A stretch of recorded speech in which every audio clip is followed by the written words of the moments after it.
Hello and welcome to the Foxcatcher AFL show. My name's Julian Vallance, joined as always by Bernie Vince. And Bernie, round 17 action, MCG Friday night.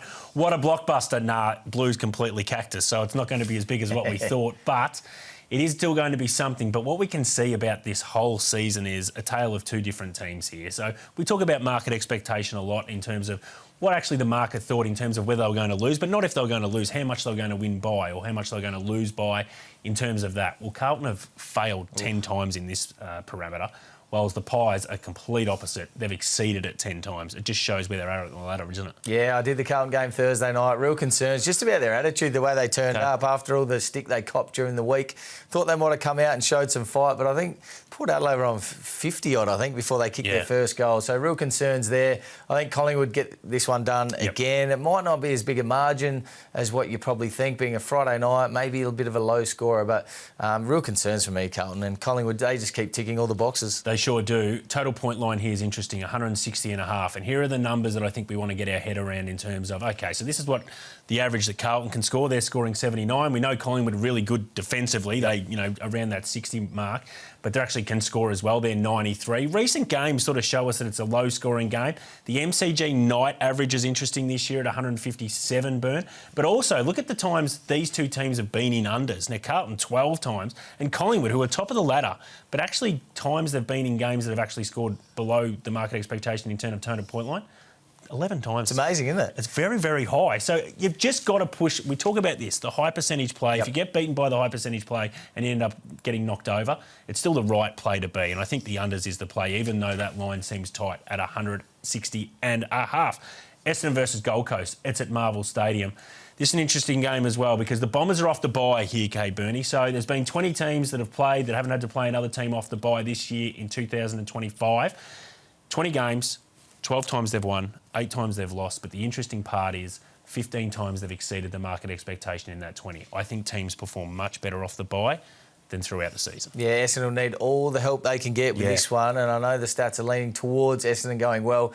Might be a bit closer than what we think, but I think Gold Coast have matured. I think they win this one at Marvel, even though they've had a few hiccups there this year, one being against Richmond earlier. I think they're undefeated at that stage too, going pretty well. But I think they're a bit more of a mature team now, and I think they'll get this one done. The interesting here with these two teams is just a team that's healthy and a team that's not healthy. So the Suns, I think, are the third team in terms of health players used, only 32. Bombers, they've had to use 40 players. 40? How many on a list? I don't think that many. I think they were just grabbing blokes from behind the bike sheds. James Hurd will be playing next. Well, don't be surprised. And probably could actually get a few kicks too.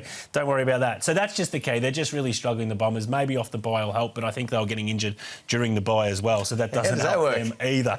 Let's get to the third game we're going to look at for round 17 here, Bernie. It's St Kilda versus Hawthorn. This is a really interesting game. The total point line's really interesting for me, so it sits at 165.5. It's at Marvel Stadium. I can't get a handle on sort of St Kilda at the moment in terms of sometimes they are very high scoring and then they try and play that Ross's tactics where they really shut it down. What do you want to do with this game? Well, at Marvel, they're a different team. And Hawthorn have proven that they're a high-scoring team, quite often in the overs, unless it's in Tassie, that is, apart from last weekend. But I think St Kilda, Hawthorn, at Marvel, different team, St Kilda, overs for me, if you're asking me. But you want to talk about Hawks top 8. Surely not. Did I read this right? This is the interesting one. Where do you think the Hawks finish? And this is the key here. So you look at these games and you go, well, they beat St Kilda, you would think. Fremantle at Optus. Tough one. No, we'll give it to Fremantle. Port Adelaide in Tasmania. Win that one.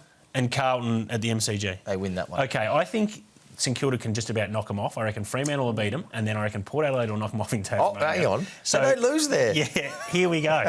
Here's the thing. I want to take $8 about Hawthorn missing the 8. You reckon they'll miss the 8? I think it's going to be a log jam, and if you look at all the other teams and who they play, I just think at some stage Hawthorn, their list might get challenged, and I reckon the $8 is worth a bet. 10 and 5 at the moment. I think they get it done. Probably only need to win 4 more. St Kilda, Carlton, Port and Melbourne, they win all of them. They're in the 8. They won't make the 8. If you're having a bet, please make sure it's a sharp one. They can't make the 8. See you soon.